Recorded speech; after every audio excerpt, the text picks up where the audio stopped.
A company here, which is ABC Limited, bought machinery worth 10,000 on 1 January 2025. The machinery is expected to last for 5 years. If the machinery is expected to depreciate at 20% per annum, calculate depreciation for the next 3 years using the reducing balance method. So here we are being asked to calculate depreciation using the reducing balance method, and by so doing, we are going to make a table here so that we can calculate our depreciation using the reducing balance method. The first column is for year. So we've been used to ask to calculate for 3 years. So we've got year 1, year 2, and year 3. Then the next column, we're going to put the cost of the machinery at that particular point in time. Maybe this is the company's policy that depreciation is not going to be calculated during the year in which the machine or a fixed asset was bought. So we are assuming that our cost is still $10,000. And then the next column will be the depreciation.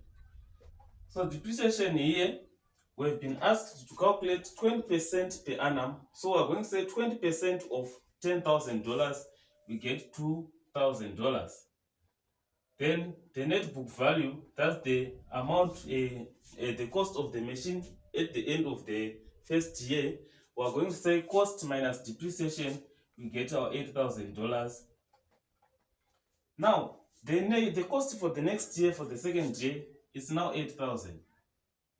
And when we are calculating depreciation during the second year, we're now going to say 20% of 8,000 to get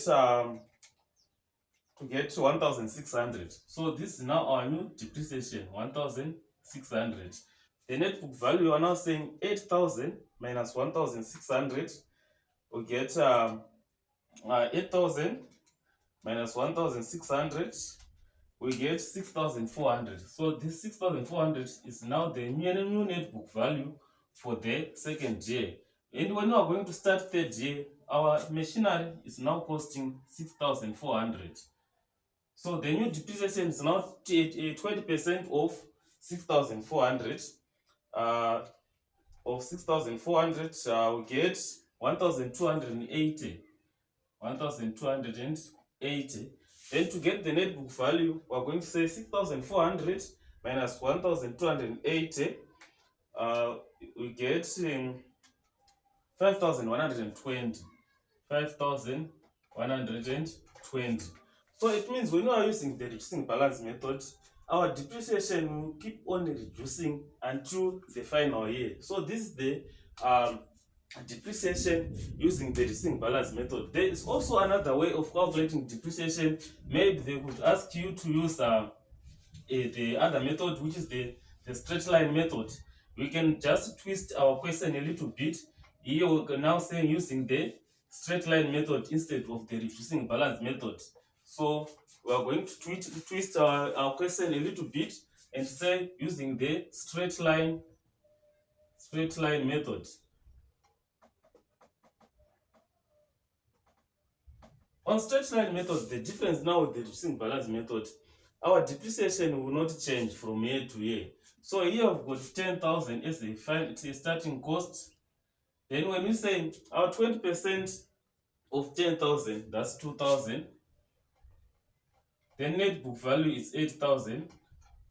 Then when we start, the cost remains the same.